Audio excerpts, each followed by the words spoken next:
আসসালামু আলাইকুম, আশা করি সবাই ভালো আছেন এবং সুস্থ আছেন। সবাই দ্রুত জয়েন করবেন, আমরা ক্লাস শুরু করব ইনশাআল্লাহ।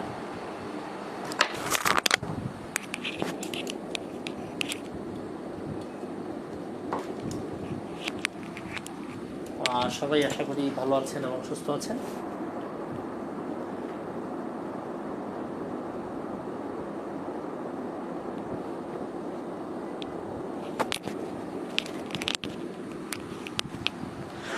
আমরা দ্রুত ক্লাসে জয়েন করব। সবকিছু ক্লিয়ার কিনা একটু কমেন্টে জানাবেন। অনেকে সালাম দিচ্ছেন, ওয়ালাইকুম আসসালাম। আগের ক্লাস আমরা যেগুলো নিয়েছিলাম সবগুলো আপনাদের কাছে ক্লিয়ার কিনা একটু কমেন্টে জানাবেন। আর সবাই পড়াশোনা করছেন কিনা এটা একটু ক্লিয়ারলি জানাবেন। পড়াশোনা কেমন করছেন, রেগুলার পড়াশোনা করছেন কিনা, ক্লাসগুলো বোঝা যাচ্ছে কিনা। আসসালামু আলাইকুম। ওয়ালাইকুম আসসালাম। সালাউদ্দিন ভাই জয়েন করেছে। সালাউদ্দিন ভাই, আপনাকে তো ক্লাসে দেখছি না অনেক দিন ধরে, আপনি আবার ব্যস্ত হয়ে গেছেন। কাইন্ডলি কমেন্টে জানাবেন যে সব কিছু ক্লিয়ার কিনা। আর net is very problem. Rina Akter, net খুবই সমস্যা। আচ্ছা, তাসনিয়া তাসমিন বলছেন ক্লিয়ার। নেট তো একেবারে ক্লিয়ার দেখতে পাচ্ছি আমি। সৌরভ মাহাদি জয়েন করেছে। মেহেদি হাসান বলছেন সাউন্ড কম। সাউন্ড কি সবারই কম নাকি শুধু আপনারই কম? সাউন্ড তো একেবারে ভালো আছে দেখতে পাচ্ছি। পড়ছি আর বারবার বলে যাচ্ছি সাউন্ড কম। সাউন্ড একটু বাড়িয়ে দেন, ভলিউম একটু হাই করে দেন। পড়ছি আর বলে যাচ্ছি। সাউন্ড ওকে আছে এখন। Mehedi Hasan okay, thank you. Selim Hossain Raju join করেছে। মাহমুদ আক্তার জয়েন করেছে। আর অনেকে আপনারা জয়েন করেছেন। জি স্যার, রেগুলার ক্লাস করছি, পড়াশোনা করছি। রুমানা সুলতান বলছেন all clear. Tasnim Ahmed, Fatima, Rimi, everything clear. জান্নাতুন নিসা রানী বলছেন না ঠিক আছে। আশিক উল্লাহ চৌধুরী বলছেন স্যার ক্লিয়ার। দুলাল সরকার জয়েন করেছে আমাদের সাথে। এমডি রাজাউল ইসলাম রাহা জয়েন করেছে। কুসুম নাহার মমি জয়েন করেছে আমাদের সাথে। শাহিনুদ্দিন জয়েন করেছে।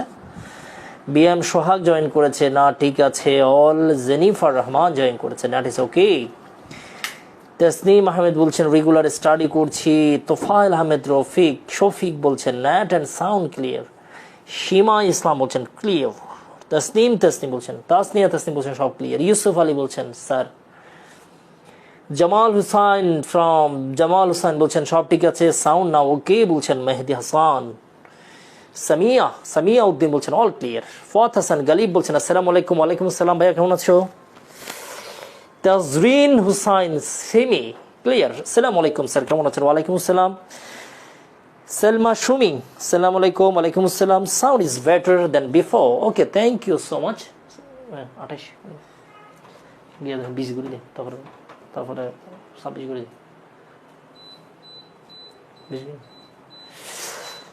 আসসালামু আলাইকুম, আশা করি সবাই ভালো আছেন এবং সুস্থ আছেন। ইতিমধ্যেই আমার সাথে আপনারা অনেকেই জয়েন করেছেন। যথারীতি আজকেও আমরা অনেকগুলো বিষয় নিয়ে আলোচনা করব। এভিডেন্স অ্যাক্ট আমরা খুব স্মার্টলি পড়ার চেষ্টা করছি। যথারীতি আজকেও আমরা খুব স্মার্টলি পড়ার চেষ্টা করব। অনেকে আমাকে জিজ্ঞেস করছেন কেমন আছেন। আসলে আমি ভালো থাকি, কিন্তু যেদিন ক্লাস থাকে সেদিন মনে হয় আমার মাথার উপরে একটা পাহাড় বসে আছে। ক্লাসটা যতক্ষণ শেষ হয় নাই আমি প্রেশার ফিল করি। এটা ভালো দিক। একটা প্রেশার ফিল করা, ক্লাসের প্রস্তুতি নেওয়া, মানে এটা ঈদ অবস্থা। আজকে ঈদ হবে, ঈদের একটা প্রস্তুতি ঈদে তো আর ভয় নেই, কিন্তু এটাতে প্রচণ্ড পরিমাণে ভয় ফিল করি, কারণ প্রিপারেশন নিতে হয়, অনেক কষ্ট আছে। আবার অনেক টিচার আছে ধরেন হুট করে এসে ক্লাস নেওয়া শুরু করে দেয়। আসলে আমাদের বিষয়গুলো হচ্ছে একটু এক্সেপশনাল, আমরা প্রস্তুতি নিয়ে ক্লাসে প্রবেশ করি যাতে একটু গুছিয়ে কথা বলতে পারি, যাতে আপনাদের জন্য সুবিধা হয়।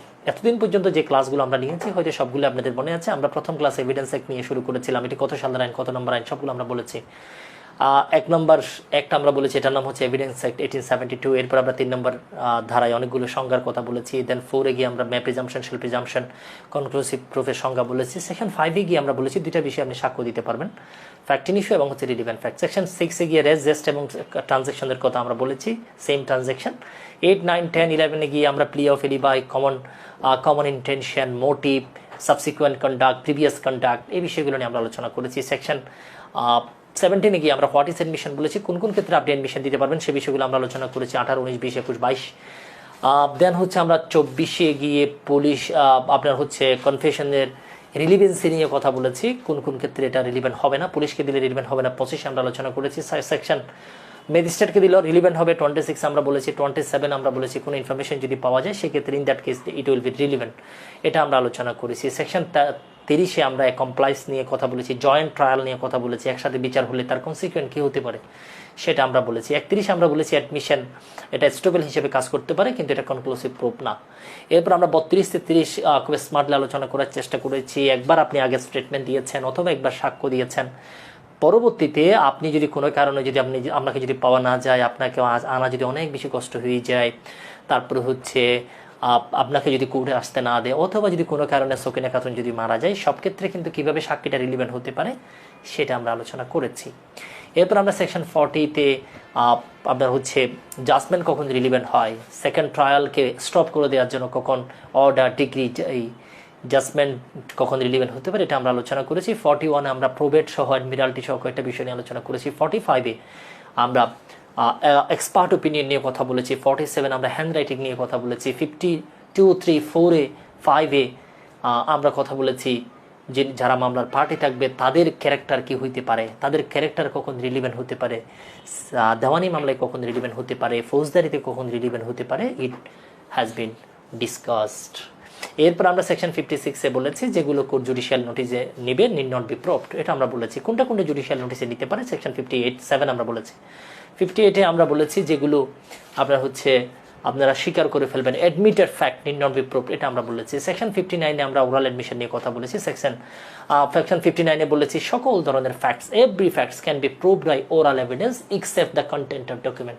কন্টেন্ট অফ ডকুমেন্ট কীভাবে প্রুভড হতে পারে সেটা আমরা আলোচনা করেছি। 61-এ it can be proved by primary evidence or secondary evidence. What is primary evidence এটা আমরা আলোচনা করেছি। 62 হোয়াট ইজ সেকেন্ডারি এভিডেন্স আমরা আলোচনা করেছি। 63 কোন কোন ক্ষেত্রে আমরা সেকেন্ডারি এভিডেন্স আমরা দিতে পারবো এটা আমরা আলোচনা করেছি। 65-এ 66-এ আমরা নোটিশ দেওয়ার একটা বিষয় নিয়ে আলোচনা করেছিলাম, হয়তো আপনাদের মনে আছে।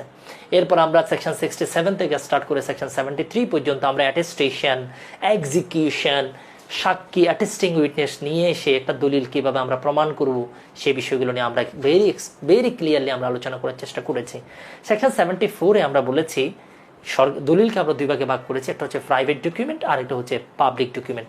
কোন কোন ক্ষেত্রে পাবলিক ডকুমেন্ট হতে পারে এটা আমরা 74 আলোচনা করেছি। 75-এ বলেছি বাকিগুলো সবগুলো হচ্ছে প্রাইভেট ডকুমেন্ট। 76-এ আমরা সার্টিফাইড কপি নিয়ে আলোচনা করেছি। 79 থেকে স্টার্ট করে 90 পর্যন্ত আমরা ম্যাপ প্রিজাম্পশন, শেল প্রিজাম্পশনের কিছু বিষয় বলেছি, যেখানে 90-তে আমরা বলেছি 30 বছরের একটা বিষয় বলেছিলাম, প্রপার কাস্টোডি থেকে যদি আপনি নিয়ে আসেন এটা court may presume that it is genuine document. আর এটা ডিজিটালের ক্ষেত্রে সেটা আমরা 19B-তে আমরা বলেছি 5 ইয়ার্স, 19A-তে।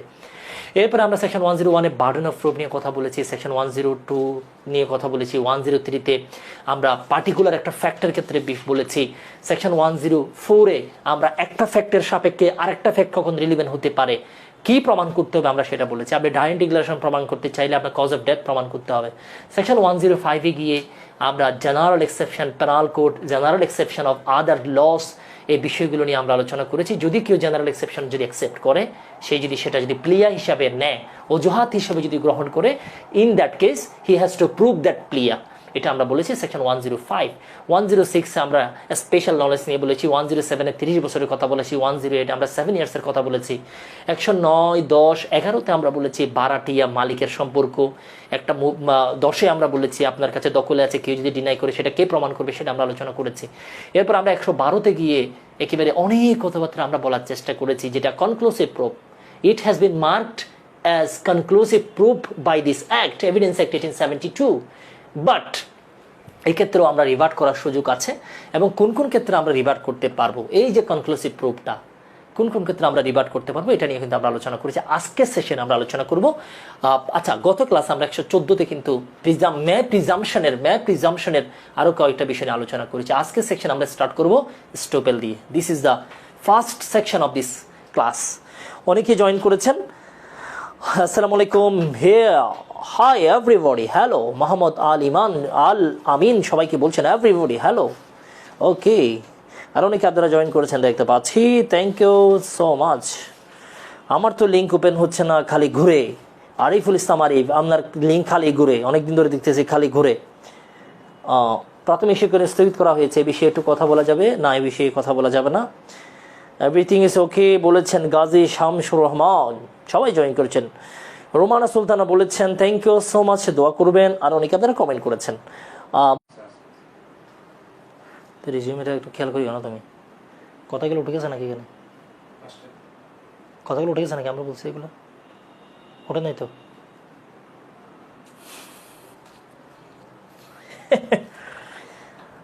হোপফুলি এখন ঠিক আছে। একটু প্রবলেম হয়েছিল, ঠিক আছে, মানুষের প্রবলেম হচ্ছে, mobile device, this is the device, এটার প্রবলেম হতে পারে, এটা নিয়ে টেনশনের কোনো কারণ নেই। ডিভাইস যদি প্রবলেম হয় আবার ওটা ঠিক করা হবে, এটা নিয়ে টেনশনের কোনো কারণ নেই। ধুম ধারাক্কা ক্লাস হবে, ক্লাসের ব্যাপক প্রিপারেশন নিয়ে আজকে ক্লাসে প্রবেশ করেছি। দ্যাটস ওয়াই আজকে খুব ভালো একটা ক্লাস হবে বলে আমি আশা করছি। হোপফুলি সবাই দ্রুত জয়েন করবেন, এবং আজকের ক্লাসটি উপভোগ করার জন্য হোপফুলি সবাই খুব ভালোভাবে স্মার্টলি বসবেন, অথবা যে যেভাবে আছেন সেভাবেই থাকবেন, সাথে সামনে শুধু ক্যামেরাটা রাখবেন। আশা করি এটা আমাদের জন্য যথেষ্ট আজকের ক্লাসটি বোঝার জন্য। এবার আমরা স্টার্ট করতে চাই সেকশন 115, মোস্ট ইম্পর্টেন্ট একটা বিষয় আমরা এখন স্টার্ট করব। দিস ইজ দ্য স্টোপেল নিয়ে আলোচনা করতে চাই। স্টোপেল নিয়ে আলোচনা করা হয়েছে 115 থেকে স্টার্ট করে 117 এই ধারাগুলোতে। হোয়াট ইজ স্টোপেল, এটা নিয়ে আলোচনা করা হয়েছে। আমরা এটা নিয়ে একটু আলোচনা করতে চাই। সেকশন 115 প্রথম প্রশ্ন আমাদের হচ্ছে আসলে স্টোপেল বিষয়টা কি, হোয়াট ইজ স্টোপেল, এটা নিয়ে আমরা একটু আলোচনা করতে চাই। হোয়াট ইজ স্টোপেল, এটা নিয়ে আমরা প্রথমে কথা বলবো। স্টোপেলটা কি আসলে? আমরা যদি ইংলিশ সংজ্ঞাটা যদি দেখি, বলা হচ্ছে যখন কোনো একজন ব্যক্তি, ধরেন হচ্ছে আমি আপনাদেরকে কোনো একটা ডিক্লারেশনের মাধ্যমে কোনো একটা ঘোষণা আমি দিয়েছি আপনাদেরকে, অথবা কোনো একটা কাজ আমি করেছি, অথবা আমি চুপ থেকেছি, দ্যাট ইজ কল ওমিশন। তাহলে ডিক্লারেশনের মাধ্যমে, কাজের মাধ্যমে, অথবা ওমিশনের মাধ্যমে আমি কি করেছি, আপনাদেরকে একটা বিষয়, একটা ফ্যাক্ট, একটা থিং সত্য বলে বিশ্বাস করিয়েছি, একটা ফ্যাক্টকে আপনাদেরকে বিশ্বাস করিয়েছি ট্রু হিসেবে। শুধু ট্রু হিসেবে বিশ্বাস করিয়েছি তা না, আপনাদেরকে সেটার উপর আমি কাজও করিয়েছি। আমি আপনাদেরকে বলেছি এই জায়গাটার মালিক হচ্ছে আমি, এবং আপনি সেটা বিশ্বাস করেছেন। তাহলে আমি ঘোষণা দিয়েছি জায়গার মালিক হচ্ছে আমি, I am the owner of this piece of land. এটা আমি ঘোষণা দিয়েছি, আপনাকে সেটা বলেছি, এবং আপনি আমার কথার উপরে বিশ্বাস করেছেন, ট্রু হিসেবে বিশ্বাস করেছেন, এবং একই সাথে কাজও করেছেন। আপনি অ্যাক্ট করেছেন, অ্যাক্টেড আপন দিস, আপনি কাজও করেছেন, আপনি জায়গাটা কিনে নিয়েছেন। কাজ করেছেন মানে কিনে নিয়েছেন। বলা হচ্ছে পরবর্তীতে আমি অথবা আমার কোনো রিপ্রেজেন্টেটিভ বলতে পারবে না এই জায়গার মালিক আমি নই, এটা আমার মুখ বন্ধ করে দিবে। আমি বলতে পারবো না যে এই জায়গার মালিক তো আমি নই, এটা আমি বলতে পারবো না। This is call estoppel. স্বকার্যজনিত বাধা, যেহেতু মুখে বলে ফেলেছেন, আপনি এটা কি করতে পারবেন না, আপনি এটা ডিনাই করতে পারবেন না, এটাকে বলা হয় স্টোপেল। তাহলে জায়গাটা আমি আপনাকে এটা আসলে সত্য বলে বিশ্বাস করিয়েছি মানে কি, এটা মিথ্যা, এই জন্য তো সত্য বলে বিশ্বাস করাচ্ছি, আদারওয়াইজ এটা সত্য বলে বিশ্বাস করাতে হচ্ছে না, মিথ্যা বিদায় সত্য বলে বিশ্বাস করাচ্ছি। এই জায়গাটার মালিক হচ্ছে সকিদা, আমার বান্ধবী, আমার friend, good friend, my friend, বালিকা বন্ধু সকিনার জমি। এখন আপনি যখন কিনে নিয়েছেন আমার থেকে অনেক টাকা দিয়ে, আমি বললাম আই এম এক্সট্রিমলি সরি, এটা তো আমি মালিক নই। এই জায়গার মালিক হচ্ছে সকিনা খাতুন। পরবর্তীতে কোনো একটা সময় সকিনা আমাকে ভালোবেসে জায়গাটা কি করে দিয়েছে, হ্যাবা করে দিয়েছে, ট্রান্সফার করে দিয়েছে। তখন কিন্তু আমি জায়গার মালিক হয়েছি, পরবর্তীতে হয়েছি। তখন আমি এটা ডিনাই করতে পারবো না যে আমি তো তখন মালিক ছিলাম না, এখন মালিক হয়েছি, আপনি এটা পাবেন না। এই কথাটা আমি বলতে পারবো না, কারণ I have been stopped by estoppel under section 115 of the evidence act. আমি কি ক্লিয়ারলি বুঝাইতে পেরেছি? কমেন্টে জানাবেন। এখনো শোনা যাচ্ছে? ওকে, আপনাকে প্রাণবন্ত থ্যাংক ইউ। এতটুকু পর্যন্ত ক্লিয়ার কিনা কমেন্টে জানাবেন। তাহলে স্টুপেলের যে সংজ্ঞাটা এখানে দেওয়া হয়েছে আমরা সেটা একটু দেখার চেষ্টা করি। পরীক্ষায় প্রশ্ন আসবে স্টুপেলের সংজ্ঞাটা কোথায় আছে, এটা প্রশ্ন আসবে, ঠিক আছে? তাহলে স্টুপেল মানে কি? আমি আপনাকে একটা বিষয় বিশ্বাস করাইছি, বুয়া বিষয়, এবং সেটার উপর কাজও করাইছি। পরবর্তীতে আমি সেটা ডিনাই করতে পারবো না। ইংলিশটা সবসময় একটু বেশি দেখবেন, ইংলিশটা মোস্ট ইম্পর্টেন্ট। অনেকেই চেষ্টা করে যে শুধু বাংলা বলেই কাজ শেষ করবে, তারা কিন্তু বুকার স্বর্গে বাস করে। অলওয়েজ ইংলিশ দেখবেন, ঠিক আছে? তাহলে স্টুপেলের যে সংজ্ঞাটা দেওয়া হয়েছে আমরা একটু দেখার চেষ্টা করি। when one person has by his declaration অথবা by his act অথবা by omission, সে কি করেছে? has intentionally caused or permitted another, একজন ব্যক্তিকে সে গটিয়েছে অথবা পারমিটেড করিয়েছে to believe a thing to be true, একটা বিষয় সত্য হিসেবে বিশ্বাস করার জন্য। অ্যান্ড টু অ্যাক্ট আপন সাচ বিলিভ, শুধু বিশ্বাস করাচ্ছে, বিষয়টা এরকম নয়, সেটার উপর কাজও করাচ্ছে।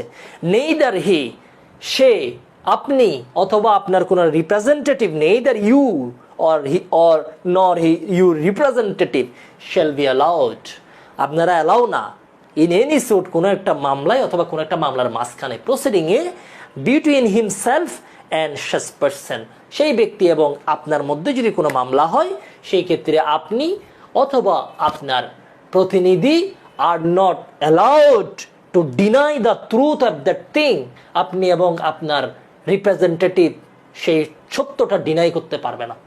যেটা আপনি আমাকে বিশ্বাস করিয়েছিলেন সত্য বলে, আমাকে কাজ করিয়েছিলেন, কিন্তু সেটা ছিল বুয়া। পরবর্তীতে সেটা দেখা যাচ্ছে আপনি সত্যিকার অর্থে মালিক হয়েছেন। ইন দ্যাট কেস এই আইন বলছে ইউ আর নট অ্যালাউড, বলা হচ্ছে shall be allowed, you are not allowed to deny the truth of that thing. পরীক্ষায় এভাবে লিখবেন। ওকে, হ্যাঁ, অ্যাসারেক্টের সাথে মিল আছে। তাহলে পরীক্ষায় কোথায় আছে প্রশ্নটা আসতে পারে জাস্ট একটু দেখে নেবেন। এবার আমরা একটু সামনে যাওয়ার চেষ্টা করি। এবার হচ্ছে 116টা আমরা একটু দেখি। এই স্টুপেল নিয়ে আমরা রিটেন ক্লাসগুলোতে আরও অনেক কথা আমরা বলবো, যেগুলো রিটেনে প্রশ্ন আসতে পারে। রিটেনে এটা আসতে পারে কোথায় প্রযোজ্য নয়, কোথায় প্রয়োগ, অনেক কিছু আসতে পারে। প্রিলিমিনারির জন্য আমাদের এতটুকু এনাফ। 116টা আমরা একটু দেখি ফেলি। এটা একেবারে সিম্পল বিষয়, যেটা হেডলাইন দিয়ে আছে, জাস্ট হেডলাইনটা দেখলে হবে। সেটি হচ্ছে ভাড়াটিয়া ও দখলে থাকার অনুমতি প্রাপ্ত ব্যক্তির ক্ষেত্রে প্রতিবন্ধ, স্টুপেল নীতি। তাহলে আমি একটা বাসা ভাড়া নিয়েছি, আমি বাসাটা ভাড়া নিয়েছি সকিনা খাতুন থেকে, আমি বাসাটা ভাড়া নিলাম। তাহলে আমার স্ট্যাটাস কি এখানে আমি হচ্ছে ভাড়াটিয়া, আমি ভাড়াটিয়া, সকিনা খাতুন হচ্ছে বাড়ির মালিক। আমরা যাকে বলি মালিক বা জমিদারও বলতে পারি। একজন ভাড়াটিয়া যিনি ভাড়া নেওয়ার সময় স্বীকার করেছে আপনি হচ্ছে এই ঘরের মালিক, আপনার থেকে আমি ভাড়া নিচ্ছি। এই ভাড়াটিয়া ভাড়া থাকাকালীন অবস্থায় কোনোভাবেই সে বলতে পারবে না যে আপনি বাড়ির মালিক নয়, এটা সে ডিনাই করতে পারবে না।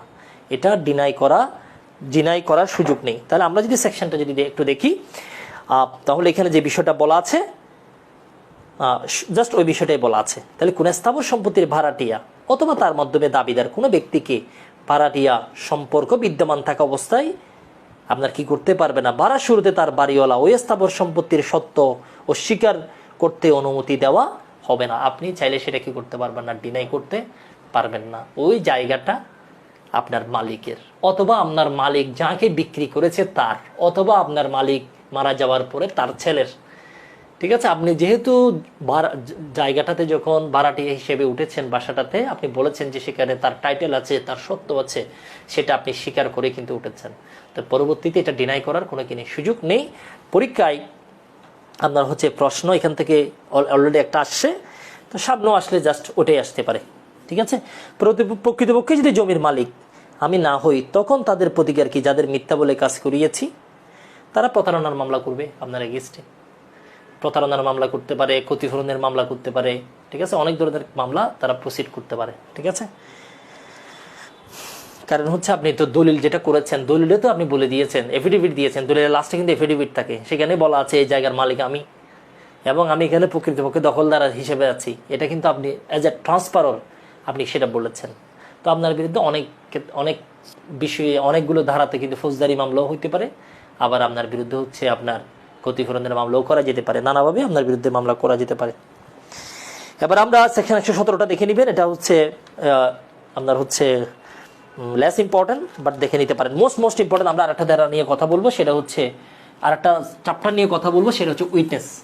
উইটনেসটা পরীক্ষার জন্য খুবই গুরুত্বপূর্ণ। আমরা একটু দেখার চেষ্টা করি। 118 থেকে 134 ধারাতে উইটনেস সম্পর্কে অনেকগুলো বিষয় বলা আছে। 118 থেকে স্টার্ট করে আপনার হচ্ছে 134 উইটনেস, সাক্ষী।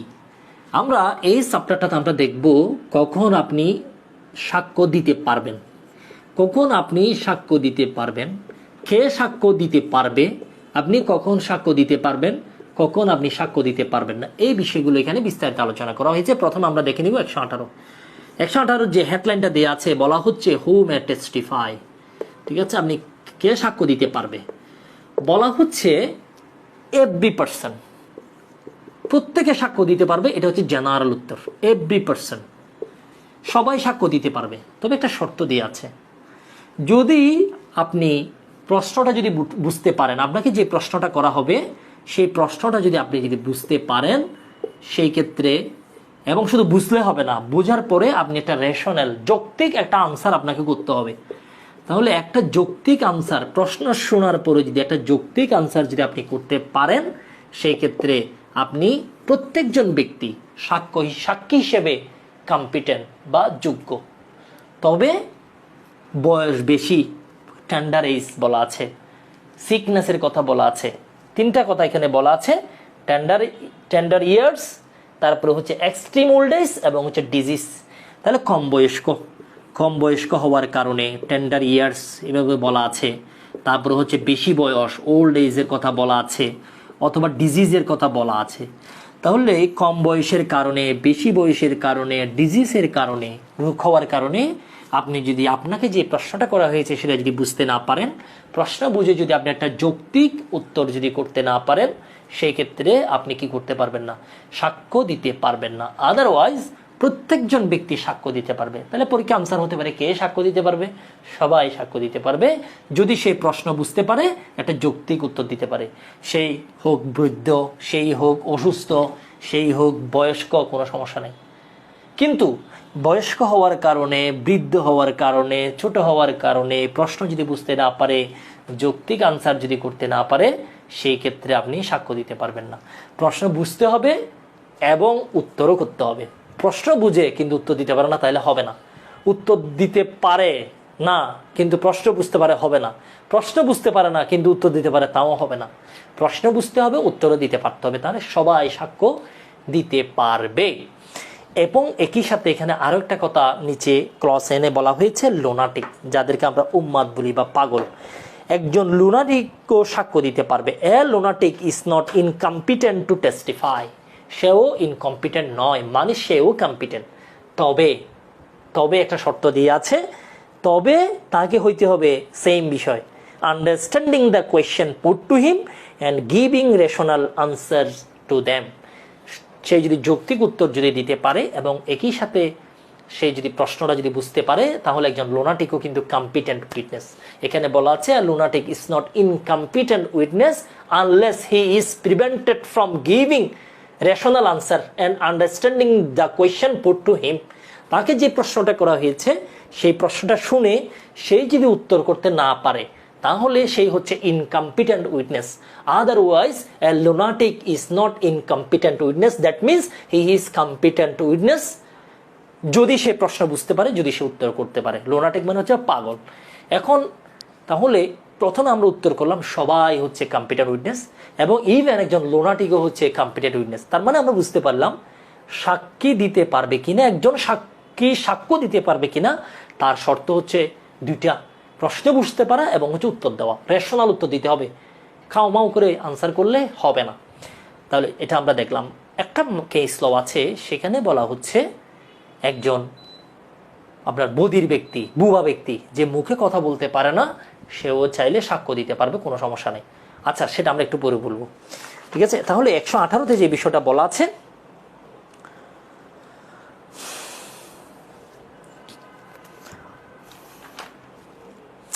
আপনাদের প্রশ্নগুলো আমরা একটু দেখে নিচ্ছি, অনেকে অনেক প্রশ্ন হচ্ছেন।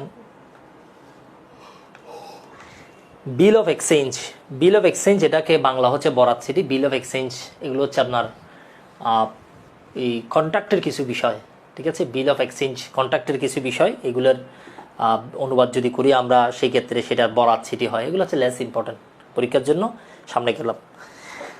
তাহলে আমরা 118-তে যে বিষয়গুলো বললাম, পরীক্ষায় আপনাকে প্রশ্ন করবে এই জায়গা থেকে, এখান থেকে যদি কোনো প্রশ্ন করে আপনারা প্রত্যেকটা প্রশ্নের উত্তর দিতে পারবেন। তাহলে এখানে যে 4টা প্রশ্ন করেছে, প্রশ্নগুলো দেখেন তো পারেন কিনা, একটু দেখে ফেলেন, জাস্ট 10 সেকেন্ড। এভিডেন্স অ্যাক্ট অনুযায়ী কে সাক্ষ্য দিতে পারে? অ্যাডভোকেটশিপের প্রশ্ন। সাক্ষ্য আইন অনুযায়ী একজন শিশুর সাক্ষীর যোগ্যতা নির্ধারণ করে কিসে? বুধশক্তি, নাকি ধর্ম, নাকি লিঙ্গ, নাকি জাতীয়তা? প্রশ্ন করেছে সর্বনিম্ন কত বছর বয়সী শিশু আদালতে সাক্ষী হিসেবে কম্পিটেন্ট? আনসার করেন অ্যাডভোকেটশিপ 2022। দ্য এভিডেন্স অ্যাক্ট 1872 অনুযায়ী সাক্ষী হিসেবে যোগ্যতার মানদণ্ডটা আসলে কি, স্ট্যান্ডার্ডটা কি? আপনারা এটার উত্তর করবেন। এবারে আমরা আরেকটা জায়গায় যাচ্ছি, যেটা আমাদের জন্য ইম্পর্টেন্ট। তাহলে আমরা 18 বিষয়টা দেখে নিলাম। এবারে আমরা 18 পরে দেখে নিব 119, ঠিক আছে? 119-এর আপনার যেটা বলা আছে বুবা সাক্ষী বা ডাম উইটনেস, বুবা সাক্ষী, ঠিক আছে? বুবা সাক্ষী। জসিমউদ্দিনের একটা উপন্যাস আছে, দেখি কেউ পারেন কিনা, উপন্যাসটার নাম কি?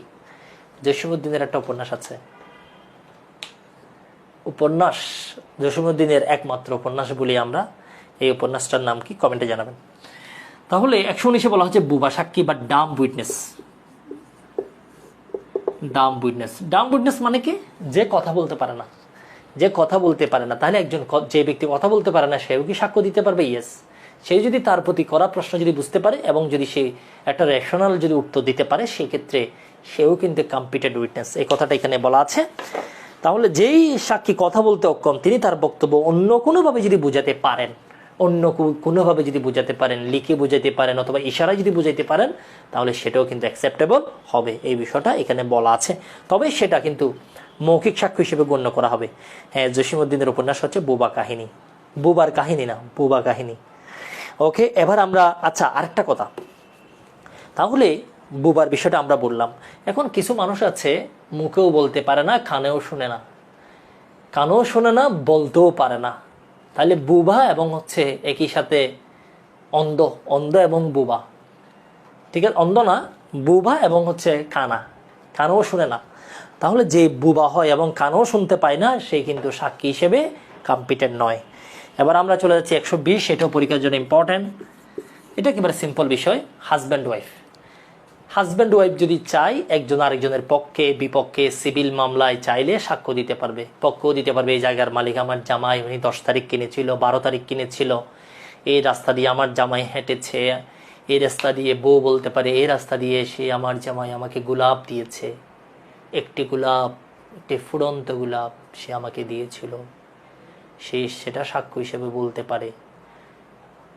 একটা ইসমেন্টের মামলায় সে এসে কোর্টে সাক্ষ্য দিতে পারে। দীর্ঘ সময় আমাদের যেই প্রেমের বয়স, যুগের পর যুগ প্রেমের যে সময়, সে সময়ে রক্তিম গোলাপ, টকবগে লাল গোলাপটি সে এই রাস্তা দিয়ে সে আমাকে দিয়েছিল, কেউ তাকে বাধা দেয় নাই, হাঁটতে বাধা দেয় নাই, 20 বছর যাবৎ নিরবিচ্ছিন্নভাবে আমার প্রিয়তম স্বামী এটা দিয়েছিল।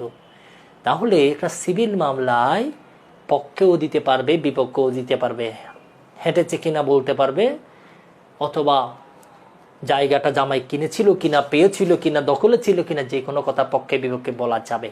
কিন্তু একটা ফৌজদারি মামলায় বউয়ের বিপক্ষে বলতে পারবে, পক্ষে বলতে পারবে না।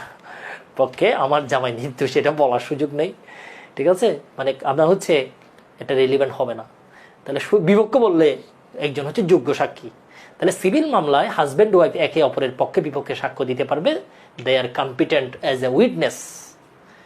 কিন্তু ক্রিমিনাল মামলায় অপোজিট বলতে পারবে, আমার জামাই পৃথিবীর সবচাইতে ফালতু লোক, এটা বলতে পারবে। আচ্ছা, এবার আমরা আরেকটু সামনে যাই। ফৌজদারিতে পক্ষে পারবে, বিপক্ষে পারবে, পক্ষে না। ওকে, ফুটন্ত গোলাপ ফুল। একটা একটা উপন্যাস ছিল কাশেম বিন আবু বকরের, ভালোবাসার শেষ সমাধি। পড়েছেন কেউ?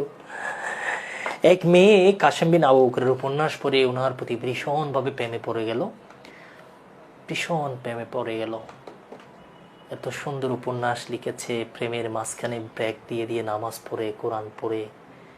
আমি ওনার বাসায় গিয়েছিলাম, একটি মেয়ে হরিণীর মতো চুপ, তাকে আমি এভিডেন্স পড়াচ্ছিলাম, না এভিডেন্স পড়াই নেই, তাকে আমি বাংলা সাহিত্য পড়াচ্ছিলাম।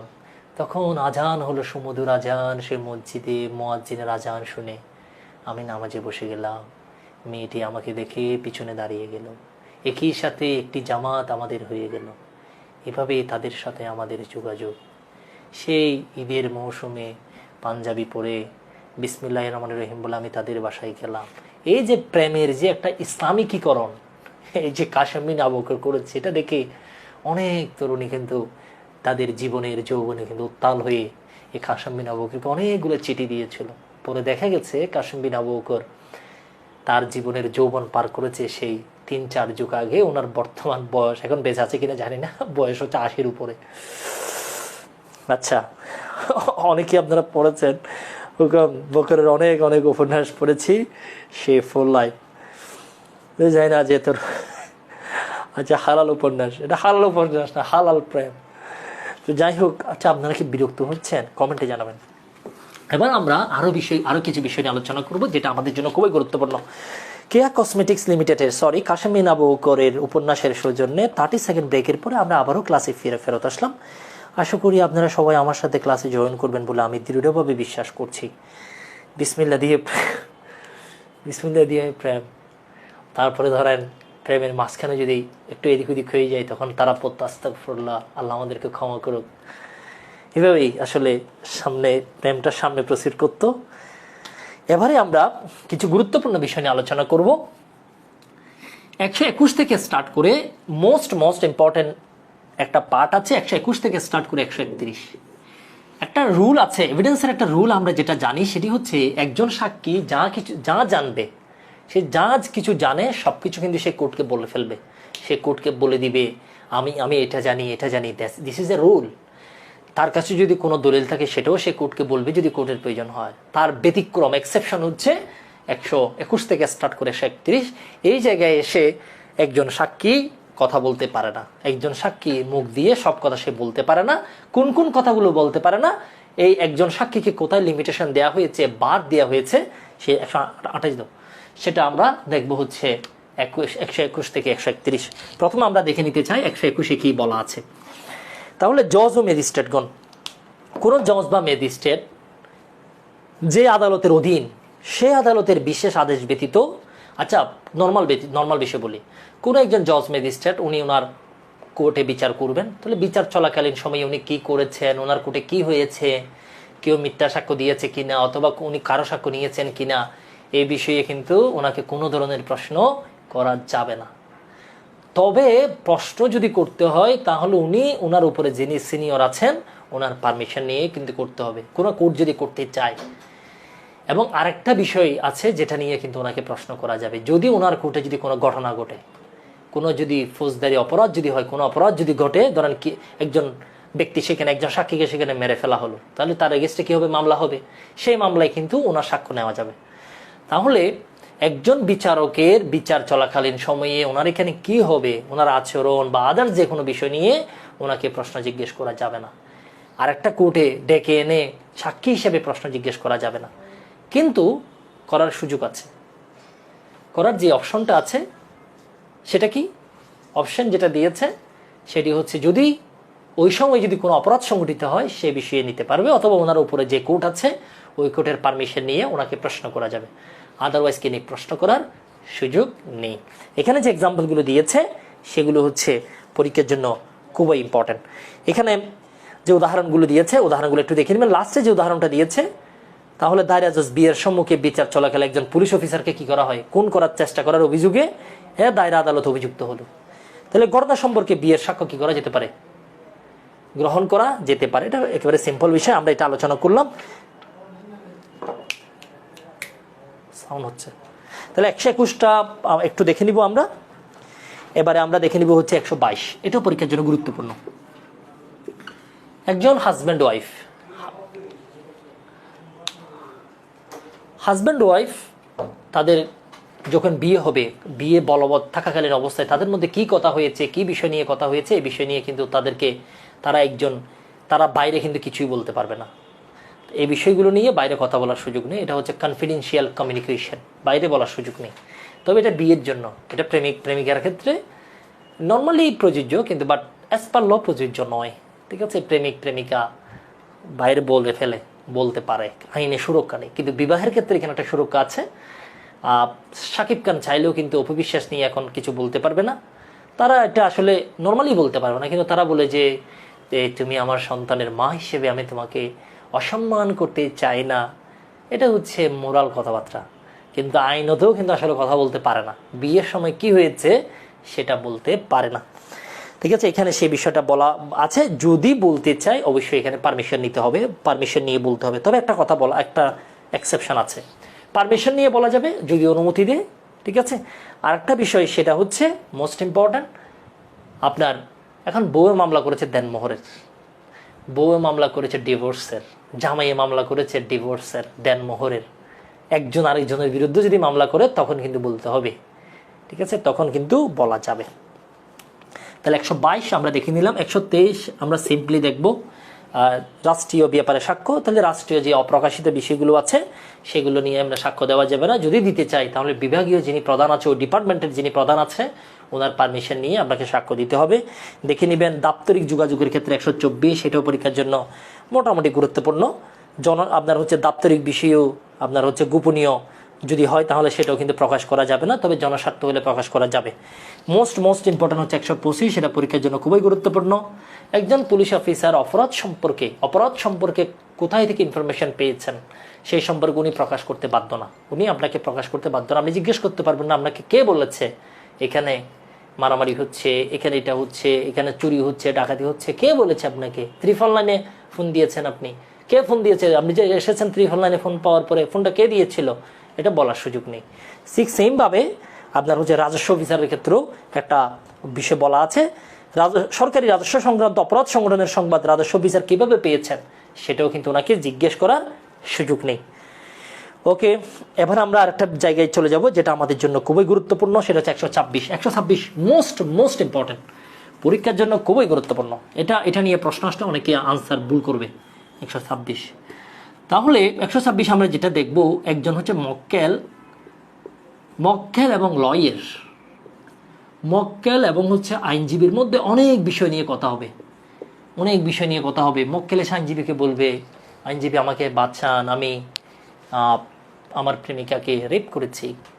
এরকম অনেক অনেক অনেক ঘটনা আছে, অনেক মামলা হয়েছে। 493 ধারায় মামলাগুলো হয়, রেপের মামলা হয় না, এগুলো হয় বিয়ের প্রলোভনে দর্শন। প্যানাল করে আমি এগুলো হয়তো যদি সুযোগ হয় আপনাদেরকে পড়াবো। বিয়ের প্রলোভনে দর্শন করে, আসলে প্রেম ভালোবাসা করে এই কাজগুলো হয়, পরে বলে যে বিয়ের প্রলোভনে দর্শন করেছে। এটা হয়, এই ধরনের 90% মামলার কোনো ভবিষ্যৎ নাই। মানে আমরা যেটা কোর্টে দেখতে পাচ্ছি আর কি, এই মামলাগুলো প্রমাণিত হয় না। তখন কোর্ট উল্টা মেয়েকে প্রশ্ন করে, আপনি এত পড়াশোনা করেছেন, ও এত লুবে, আপনি প্রভাবিত হলেন কেন? ঠিক আছে, আর বিয়ের প্রলোভন কোনটা, প্রেমের প্রলোভন কোনটা, এটা নিয়েও কিন্তু অনেকগুলো মামলা আছে, রেফারেন্স আছে, আমরা সেদিকে যাচ্ছি না। আমরা বিষয়টা বলতে চেয়েছিলাম, এখন ছেলে এসে লয়ারকে বলছে আমি মার্ডার করে এসেছি, আপনাকে 10 লক্ষ টাকা দিব, আপনি আমাকে বাঁচান। এখন লয়ার কি বলতে পারবে সাংবাদিকদেরকে আমার ক্লায়েন্ট আমাকে বলেছে সে হত্যা করেছে, এটা আমাকে বলেছে, এটা সে বলতে পারবে কিনা? সাংবাদিকদেরকে হোক, কোর্টে হোক, এটা সে বলতে পারবে কিনা? 126 দ্বারাই বলা হচ্ছে এই কথাগুলো কোথাও বলা যাবে না, এই কথাগুলো বলার কোনো সুযোগ নেই। একজন মক্কেল লয়ারকে কি বলেছে, এটা হচ্ছে টোটাল একটা লয়ের মাধ্যমে এটাকে কি দেওয়া হয়েছে, আপনার একটা প্রোটেকশন দেওয়া হয়েছে, এটা বাইরে বলার কোনো সুযোগ নেই। ইভেন মক্কেল চলে যাওয়ার পরেও বলা যাবে না, মামলা নাই আপনার হাতে, কিন্তু আপনি জানেন, তারপরেও আপনি বলতে পারবেন না, আপনার কোর্টও সাক্ষ্য তো দিতেই পারবেন না, বাইরেও বলার কি নেই, সুযোগ নেই, এটা এথিক্সের বাইরে। ঠিক আছে, তবে কিছু বিষয় বলতে পারবেন। এখন ক্লায়েন্ট চাচ্ছে আপনার মাধ্যমে প্রতারণা করে সে কি করবে, একটা কাজ করবে। এখন ক্লায়েন্ট এসে বললো যে কি সকিনার জায়গাটা একটা দলিল বানাই স্যার আমাকে নিয়ে দেন, একটা দলিল বানাই আমাকে নিয়ে দেন, এটা কিন্তু পাবলিশ করতে পারবেন, প্রতারণার বিষয়টা। অথবা সে এসে আপনাকে একটা দলিল দিয়েছিল, সেখানে দাগ আছে 3টা, আপনি হঠাৎ করে খেয়াল করলেন এখানে দাগ হয়ে গেছে 6টা 1 মাস পরে, তাহলে সেই কিন্তু মামলা চলাকালীন সময়ে প্রতারণা করেছে।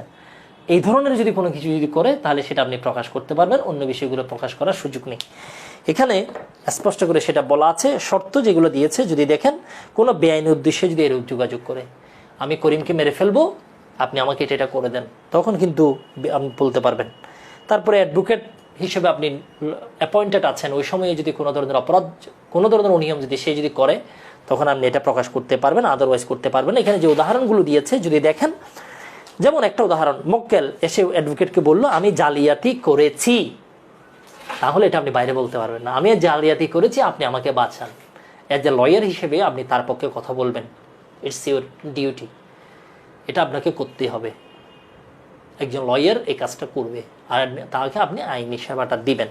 কিন্তু সে যদি বলে আমি একটা জালিয়াতি করব আপনি আমাকে হেল্প করেন, তাহলে কিন্তু এটা আপনি করতে পারবেন না, আপনি এটা করবেন না, এবং এটা আপনি প্রকাশ করতে পারবেন, এটা নিয়ে সাক্ষ্য দিতে পারবেন। আমি কি বুঝাইতে পেরেছি? আমি বুঝি না মানুষ কেমনে প্রেমের ফাঁদে পড়ে, মানুষ কম বেশি সবাই শিক্ষিত, তারপরেও ভুল করে। যাই হোক, সেটা নিয়ে আসলে কিছু বলতে চায় না। জীবনের প্রতিটি বাঁকে বাঁকে প্রেমের ইতিহাস মানুষের, সেটা নিয়ে বলতে হলে সাক্ষ্য হয় না, আজকে আমাদের আর শেষ হচ্ছে না। সুতরাং সেদিকে আমরা যাব না। প্রেমের অতীত, প্রেমের বর্তমান, প্রেমের ভবিষ্যৎ হচ্ছে কান্না দিয়ে মোড়ানো। এটা নিয়ে কথা বললে আমাদের চোখ দিয়ে অশ্রু চলে আসে।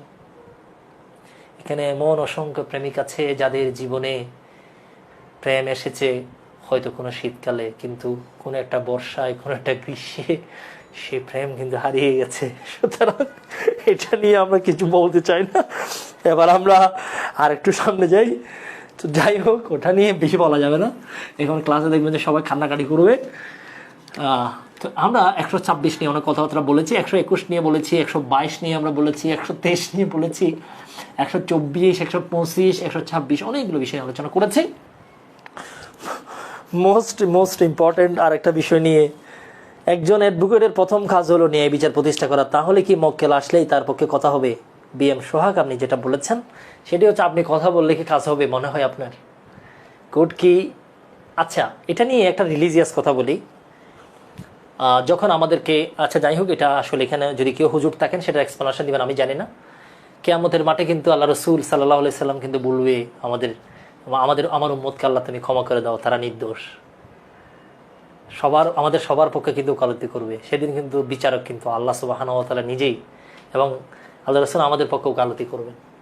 আমাদের মতো পাপী, আমাদের মতো অপরাধী যারা আছে, অপরাধী, পাপী, পাপিষ্ট, একেবারে থার্ড ক্লাস, কোনো ক্লাসলেস মানুষের জন্য আল্লাহ রসুল সেদিন বলবেন আল্লাহ তুমি তাদেরকে ক্ষমা করে দাও, তারা নির্দোষ, তারা আমার প্রিয়, তারা আমার উম্মত।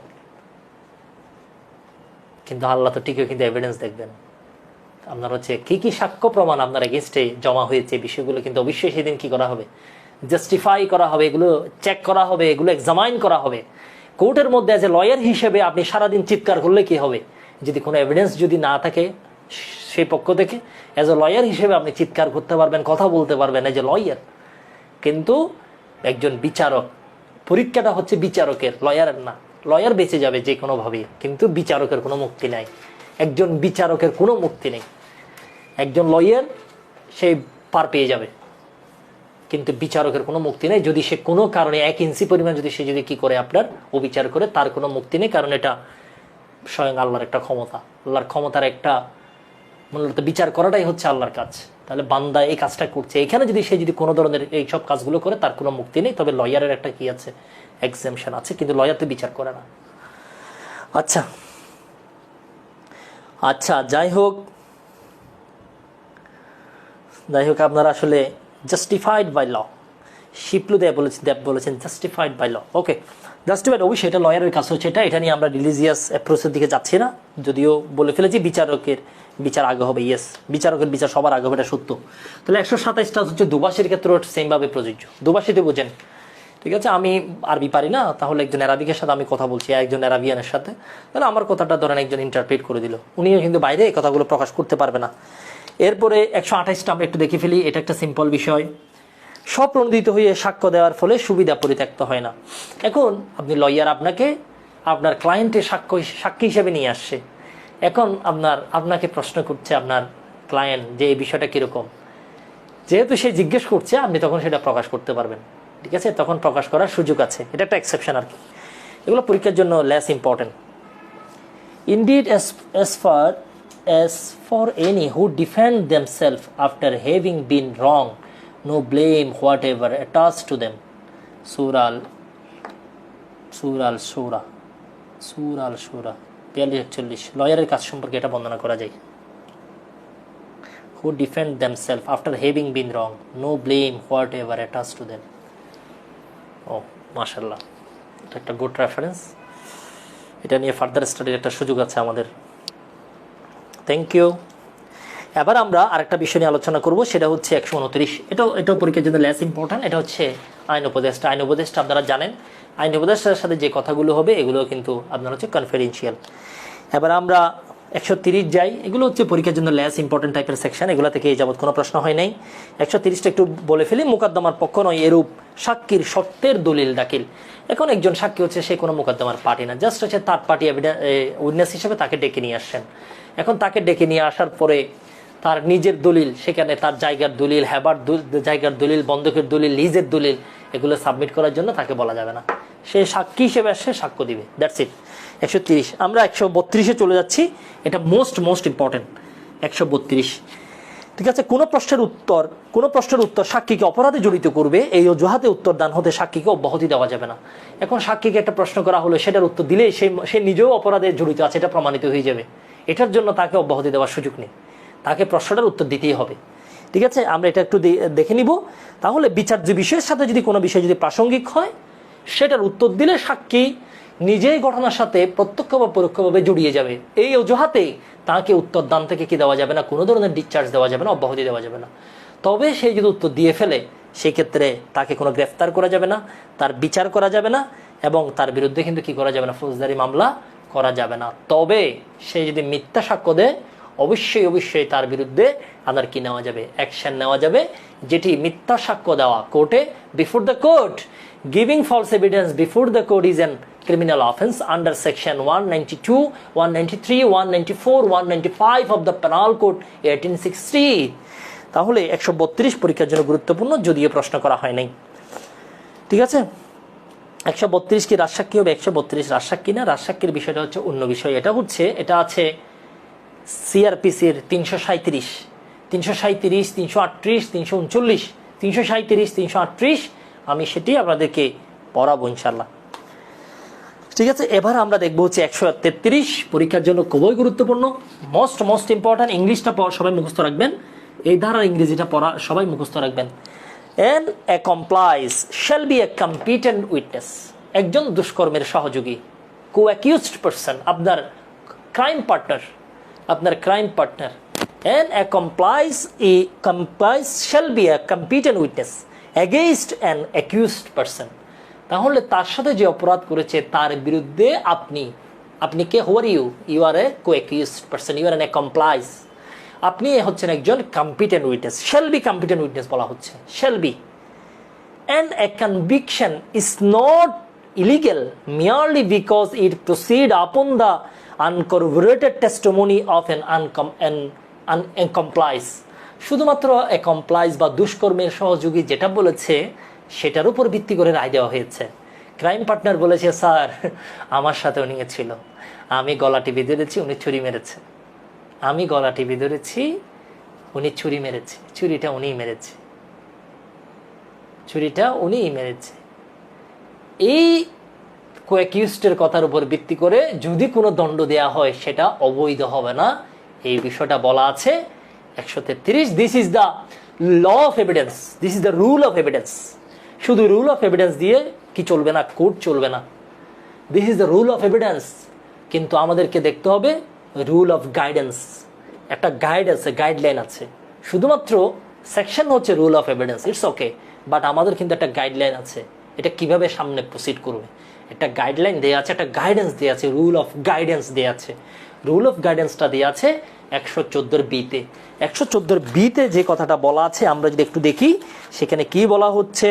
বলা হচ্ছে an accomplice is unworthy of credit unless he is corroborated in material particulars। তাহলে একজন দুষ্কর্মের সহযোগী যে কথাগুলো বলেছে সেটা বিশ্বাস করা যাবে না, সেটা বিশ্বাসের অযোগ্য যদি না সেটা করবোরেটেড হয়। সেখানে করবোরেটিভ এভিডেন্স লাগবে, সমর্থনমূলক সাক্ষ্য লাগবে। অ্যাকিউজড কি বলেছে? আমি গলা টিপে ধরেছি, সে ছুরি মেরেছে। করবোরেটিভ এভিডেন্স কি হইতে পারে? ছুরিটা পাওয়া গেছে তার বাসায়, যে ছুরি মেরেছে, যে আমি বললাম আমার সাথে ফয়সাল গেল, ফয়সাল ছুরি মেরেছে, ছুরিটা পাওয়া গেছে ফয়সালের বাসায়। ফয়সাল এর আগের দিন ছুরি বাজার থেকে কিনেছিল, সেটাও প্রমাণ আছে। ছুরি পাওয়া গেছে তার বাসায়। ছুরি মারার সময় দেখেছিল করিম, ভিকটিম নিজেই বলছে আমাকে ছুরি মেরেছে ফয়সাল। তাহলে this all are the corroborative evidence. এই ধরনের করবোরেটিভ এভিডেন্স যদি সাপোর্ট যদি না করে, that conviction will not be legal. কিন্তু যদিও 133-এ বলা হচ্ছে অ্যাকমপ্লাইস যদি কোনো সাক্ষ্য যদি দেয়, অ্যাকমপ্লাইস বলা হচ্ছে, অ্যাকমপ্লাইস একজন হচ্ছে competent witness, shall be competent witness, এবং কোনো conviction shall not be illegal শুধুমাত্র তার আনকরবোরেটেড এভিডেন্সের উপর দেয়া হয়েছে বলে সেটা অবৈধ হবে না, দেয়া যাবে। এটা হচ্ছে রুল অফ এভিডেন্স। শুধুমাত্র অ্যাকমপ্লাইসের কথার উপর ভিত্তি করে দণ্ড দেয়া যাবে, কো-অ্যাকিউজডকে দেয়া যাবে, এটা রুল অফ এভিডেন্স। কিন্তু রুল অফ গাইডেন্স যেটা বলছে আমাদেরকে 114 বিতে বলা হচ্ছে তাকে বিশ্বাস করা যাবে না, তাকে বিশ্বাস করা যাবে না। সে বিট্রে করতে পারে, কারণ সে একজন অপরাধী। অপরাধীকে কেমনি বিশ্বাস করবেন? সে নিজে একজন অপরাধী, ফালতু লোক, ফালতু লোকের কথা কেমনি বিশ্বাস করবেন? এই জন্য বিভিন্ন কেস লতে এই বিষয়গুলো বলা হচ্ছে যে রুল অফ এভিডেন্স আছে আমাদের, যে দণ্ড দেওয়া যাবে আনকরবোরেটেড এভিডেন্সের উপর ভিত্তি করে। বাট ল অফ গাইডেন্স যেটা আমাদের আছে, রুল অফ গাইডেন্স 114 বিতে, সেটাও কিন্তু আমাদের মানতে হবে। দ্যাট মিনস করবোরেটিভ এভিডেন্স লাগবে। আমি কি ক্লিয়ারলি বুঝাইতে পেরেছি? কমেন্টে জানাবেন। তাহলে 114 পরীক্ষায় কিন্তু এত কিছু আসবে না, যেটা আসবে সেটা হচ্ছে ভেরি সিম্পল। স্যার আমার এলএলবি ফাইনাল এখনো হয় নাই, আমাদের বার কাউন্সিল এক্সাম কোন ইয়ারে হবে? সানজিদা সুলতানা, এই প্রশ্নটা আপনি আমাকে অবশ্যই অবশ্যই ইনবক্সে করবেন।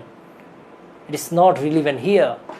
আমরা সাক্ষ্য আইন এতদিন পর্যন্ত পড়ছি what is relevant and what is irrelevant, কিন্তু আনফর্চুনেটলি এখনো পর্যন্ত আমরা জানি না কোনটা রিলিভেন্ট কোনটা ইরিলিভেন্ট। এটা একটা very unfortunate things for us. এতটুকু পর্যন্ত ক্লিয়ার কিনা আমাদেরকে একটু কমেন্টে জানাবেন। ইতিমধ্যে অনেকেই জয়েন করেছেন। আপনারা কি ভীষণ ক্লান্ত হয়ে গিয়েছেন? 133টা একবার আরেকবার, 133টা আরেকবার না বলে আপনি সেটা একটু রেকর্ডটা দেখে নেবেন, ঠিক আছে? তারপর আমি বলে ফেলি, 133-এ বলা হচ্ছে আপনার যিনি ক্রাইম পার্টনার আছে ওনার কথার উপর ভিত্তি করে আপনাকে শাস্তি দেওয়া যাবে। 5 জন গেছেন ডাকাতি করার জন্য, তা আপনার একজন ক্রাইম পার্টনার আছে না 4 জন, তাদের মধ্যে একজন বলেছে আমার সাথে করিম ছিল, করিম ছুরি মেরেছে, আপনার কথার উপর ভিত্তি করে সাজা দেওয়া যাবে আপনাকে। এই কথাটা বলছে 133, এটা অবৈধ হবে না এরকম দিলে। কিন্তু কথা আরও আছে, একজন ক্রাইম পার্টনার সে তো একজন অপরাধী, অপরাধীতে বিট্রে করতে পারবে, সে তো ভালো মানুষ না, ঠিক আছে? সে তো ভালো মানুষ না, সে তো উল্টাপাল্টা কথা বলতে পারে। এই জন্য রুল অফ গাইডেন্স আছে আমাদের, শুধু রুল অফ এভিডেন্স আর রুল অফ গাইডেন্স আছে 114 বিতে। সেখানে বলা হচ্ছে এরকম ক্রাইম পার্টনারের সাক্ষ্যের উপর যদি শাস্তি দেওয়া যদি দিতে চায়, সেই ক্ষেত্রে আরও এভিডেন্স দরকার, সমর্থনমূলক এভিডেন্স লাগবে, যেটাকে আমরা বলি করবোরেটিভ এভিডেন্স। আমি কি বুঝাইতে পেরেছি? বড্ড রোমান্টিক মোডে ক্লাস, কেন ক্লান্ত হবে? ক্লান্ত হব আমরা। বাইরে মাঝে মাঝে একটু বৃষ্টি হচ্ছে, হালকা মৃদু বাতাস, রাত গভীর হচ্ছে, ক্লাসের ফাঁকে ফাঁকে আমাদের ক্লাসের মাঝে মাঝে আমরা কাশেম বিন আবু বকরের একটা রোমাঞ্চকর উপস্থিতি আমরা পর্যবেক্ষণ করছি। অনেকেই তার জীবনের স্মৃতির বাঁকে বাঁকে জমে থাকা প্রেম ভালোবাসাগুলোকে চিন্তায় নিয়ে আসে। আহারে জীবন, এত প্রেম, কেন অবেলায় এসেছিলে, কেন অবেলায় এসে তোমরা ঝরে গেলে? যেখানে শরীয়তে 4টা বিয়ের সুযোগ রেখেছে। পাইগার বা এটা জায়েজ থাকলো নাই, পৃথিবীতে কোনো ছেলে যদি বলে একটা ছেলে 4টা বিয়ে করতে পারবে, এটার পক্ষে যে ছেলে সাফাই গিয়েছে এই ছেলের কপালে শনি আছে, তাকে তার শাস্তি কি হইতে পারে এটা অবিশ্বাস্য। স্যার একটু পানি পান করেন বলেছেন নিশি হুসেন। আচ্ছা, একটু পানি পান করার চেষ্টা করব। তার আগে আমরা আরেকটা কয়টা সেকশন দেখে ফেলি। কেন অবেলায় মুখে তিল। এবারে 134টা আমরা একটু দেখে ফেলবো, মোস্ট ইম্পর্টেন্ট। 134তে বলা হচ্ছে no particular number of witness shall in any case be required for the proof of any fact. তাহলে একটা মামলায় কয়জন সাক্ষী লাগবে, এটা কিন্তু স্পেসিফিক কোনো কি নেই, আপনার কোনো সংখ্যা নেই। যে কোনো নাম্বার দিয়ে একটা মামলা কি করা যাবে, আপনার প্রমাণ করা যাবে। একটা নির্দিষ্ট আপনার কি নেই, ধরেন 10 জন সাক্ষী লাগবে, 20 জন সাক্ষী লাগবে, এই ধরনের কোনো রিকোয়ারমেন্ট নেই। ঠিক আছে, আপনার পরীক্ষা প্রশ্ন আসতে পারে যে কয়জন সাক্ষী প্রয়োজন একটা মামলা প্রমাণ করার জন্য, কয়জন সাক্ষী প্রয়োজন, এই ধরনের কোনো স্পেশাল কি নেই, কোনো রিকোয়ারমেন্ট নেই। ওকে, একেবারে সিম্পল পরীক্ষা প্রশ্নটা আসতে পারে, কোনো অ্যামাউন্ট বলা নেই। এবার আমরা এই জায়গা থেকে অলরেডি অনেকগুলো প্রশ্ন আসছে। 135টা একটু দেখবো, এটা পরীক্ষার জন্য ইম্পর্টেন্ট। 135টা একটু দেখে ফেলি, মোস্ট ইম্পর্টেন্ট। সাক্ষীগণকে পরীক্ষা এবং উপস্থাপনার ক্রম। আচ্ছা, তাহলে 135-এ যেটা বলা হচ্ছে এটা হচ্ছে সাক্ষীদের ক্রম। একটা মামলায় অনেক ধরনের সাক্ষী আছে। একটা মামলায় সাক্ষী আছে যারা চোখে দেখেছে, ওদেরকে বলি আমরা আই উইটনেস। ঠিক আছে, আই উইটনেস বলি। এরপরে ডাক্তার যদি কোনো সাক্ষ্য দিতে চায় তাহলে আপনার হচ্ছে তাহলে মেডিকেল উইটনেস বলি আমরা ডাক্তারদেরকে, মেডিকেল উইটনেস। এরপরে সিজার লিস্টে যদি কোনো উইটনেস থাকে, সিজার লিস্ট উইটনেস থাকতে পারে। এরপরে আরো অনেক ধরনের সাক্ষী আছে, প্রত্যেক সাক্ষী চাই তারপরে মামলা যিনি আইউ ইনভেস্টিগেটিং অফিসার উনিও সাক্ষ্য দিতে চায়। 164 যে নিয়েছে উনিও কিন্তু সাক্ষী, অনেক সাক্ষী আছে। সবাই চাইবে কার আগে কে দিয়ে চলে যায়, কে বসে থাকবে কোর্টে বলেন তো। তাহলে কার আগে কে সাক্ষ্য দিবে, এই কথাটা বলা আছে 135। অনেকে ভুল করে পরীক্ষায় জিজ্ঞেস করে যে পরীক্ষার ক্রম কোথায় আছে, আনসার দাগায় 135। এখানে তো পরীক্ষার ক্রম বলা নেই, এখানে বলেছে সাক্ষীদের ক্রম। কোন সাক্ষী, এই যে এরা অনেক ধরনের সাক্ষী আছে, কার আগে কে দিবে বলা হচ্ছে it will be determined by the CrPC and CPC. যদি সিআরপিসি সিপিসি যদি বলা না থাকে তাহলে সেই ক্ষেত্রে আপনার এখানে সিআরপিসির কথা বলেছে, আর যদি না থাকে সেই ক্ষেত্রে আদালত নিজে বিবেচনা করবে। বর্তমানে কোনো কিছু বলা নাই, যার কারণে আদালতের ডিসক্রিশনারি পাওয়ার আছে এবং আদালত এখন বর্তমানে এস্টাবলিশড প্রিন্সিপাল আছে যে কার পরে কে দিবে। প্রথমত আই উইটনেস দিবে, এরপরে আপনার হচ্ছে যিনি তদন্তকারী কর্মকর্তা উনি দিবে, এরকম স্টেপ বাই স্টেপ দেয়। তাহলে পরীক্ষায় যেটা প্রশ্ন আসতে পারে সাক্ষীদের ক্রম আছে হচ্ছে 135টা আমরা একটু দেখলাম। এরপর আমরা দেখবো হচ্ছে 136। এটা পরীক্ষার জন্য সিম্পল, এটা আমরা বেশি ব্যাখ্যা করব না। একটা সাক্ষী কোর্ট গ্রহণ করবে কি করবে না, একটা এভিডেন্স, একটা স্টেটমেন্ট রিলিভেন্ট হবে কি হবে না, এটা আমরা দেখেছি সেকশন 6 থেকে স্টার্ট করে 55 মধ্যে।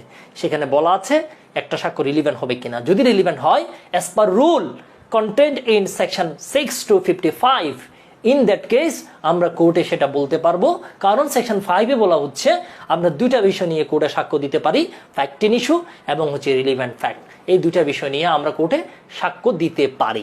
রিলিভেন্ট হলে সেটা আপনি কোর্টে বলতে পারবেন। এখন কোর্ট সেটা গ্রহণ করবে কিনা এটা বলা হচ্ছে সেকশন 136-এ, এটা কোর্ট নির্ধারণ করবে এটা অ্যাকসেপ্টেবল হবে কিনা, just to decide as to admissibility of evidence. আপনার এভিডেন্স কোর্ট গ্রহণ করবে কিনা এটা কোর্টে নির্ধারণ করবে। প্রশ্ন আসবে কে নির্ধারণ করবে, প্রশ্ন আসবে এটা কোথায় আছে, এটা আপনার হচ্ছে এর বাইরে প্রশ্ন হবে না। এবার আমরা 137-এ যাব, যেখানে 3টা বিষয়ের সংজ্ঞা দেওয়া আছে, জাস্ট সংজ্ঞা। 137 আমরা 137টা দেখব, যেখানে এক্সামিনেশন ইন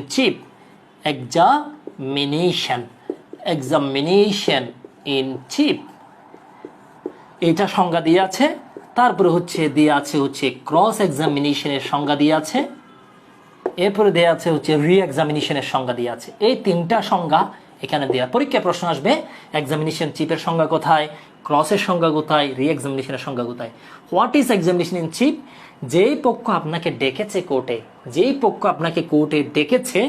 আপনাকে আহ্বানকারী পক্ষ, যেই পক্ষ আপনাকে ডেকেছে সেই পক্ষ যদি আপনাকে পরীক্ষা করে, তাহলে সাক্ষীকে যে পক্ষ ডেকেছে সেই পক্ষ যদি পরীক্ষা করে, ইংলিশটা কিভাবে লিখেছে, the examination of witness by the party who calls him. তাহলে যে আপনাকে ডেকেছে, তাহলে এমন একটা পরীক্ষা তাহলে এক্সামিনেশন ইন চিফ হচ্ছে এমন একটা examination by the party who calls হিম, যে তাকে ডেকেছে, হু কলস হিম, যেই পক্ষ ডেকেছে সেই পক্ষ যদি পরীক্ষা করে এটাকে আমরা বলি এক্সামিনেশন ইন চিফ, সাক্ষীকে। আর অপোজিট পার্টি যারা আছে, অ্যাডভার্স পার্টি বলেছে, বিপরীত পার্টি যদি কোনো ধরনের পরীক্ষা করে সাক্ষীকে, যে সাক্ষীকে আপনি এনেছেন সেটাকে বলা হয় ক্রস এক্সামিনেশন। ক্রস এক্সামিনেশন হওয়ার পরে ভালো করে খেয়াল করবেন, ক্রস এক্সামিনেশন হওয়ার পরে যেই পক্ষ সাক্ষীকে আহ্বান করেছে, দ্য পার্টি হু কলস হিম, যে পার্টি তাকে ডেকেছে সেই পার্টি যদি আবারও যদি প্রশ্ন করে, পরীক্ষা যদি করে, সেটাকে আমরা বলি রি এক্সামিনেশন। পরীক্ষায় প্রশ্ন আসবে, what is cross chief examination in chief, what is cross examination, what is re examination. সংজ্ঞাগুলো এখানে যেভাবে লিখেছে আশা করি লিখতে পারবেন, একেবারে very simple thing. The examination of witness, তাহলে এক্সামিনেশন অফ চিফ কি? এটা হচ্ছে জাস্ট একটা পরীক্ষা, এই জন্য বলা হচ্ছে দ্য এক্সাম। এটা কার পরীক্ষা? উইটনেসের পরীক্ষা। দ্য এক্সামিনেশন অফ উইটনেস, কে করবে পরীক্ষাটা? By the party who calls হিম, যে পার্টি তাকে ডেকেছে সেই পার্টি। তাহলে যে পার্টি আপনাকে ডেকেছে, সেই পার্টি যদি আপনাকে পরীক্ষা করে, তাহলে the examination of witness by the party who calls him, সেটাকে আমরা বলি shall be called examination in chief. তাহলে এরপরে হোয়াট ইজ ক্রস এক্সামিনেশন? যে এক্সামিনেশন, যে পরীক্ষা, দ্য এক্সামিনেশন অফ উইটনেস, সাক্ষীর যে পরীক্ষা কে করে? By the adverse party, opposite party. তাহলে অপোজিট পার্টি যখন আপনার সাক্ষীকে পরীক্ষা করবে, that call cross examination. What is re examination? After cross examination যে পার্টি তাকে ডেকেছে, by the party who calls him, সেটাকে আমরা বলি রি এক্সামিনেশন। আমি কি বুঝাইতে পেরেছি? অপরপক্ষে লয়ার, নিজ পক্ষের লয়ার। ওকে, তাহলে আমরা সংজ্ঞাগুলো বলেছি। 138টা আমরা একটু দেখে নেওয়ার চেষ্টা করি, এখানে কয়েকটা বিষয় বলা আছে। আমরা ক্লাসের একেবারে শেষের পথে। 138 একটু দেখে নিই। 138 হচ্ছে পরীক্ষার ক্রম, কোন পরীক্ষার পরে কি হবে সেটা এখানে বলা আছে। পরীক্ষা, তাহলে প্রথমে পরীক্ষাতে কি হবে?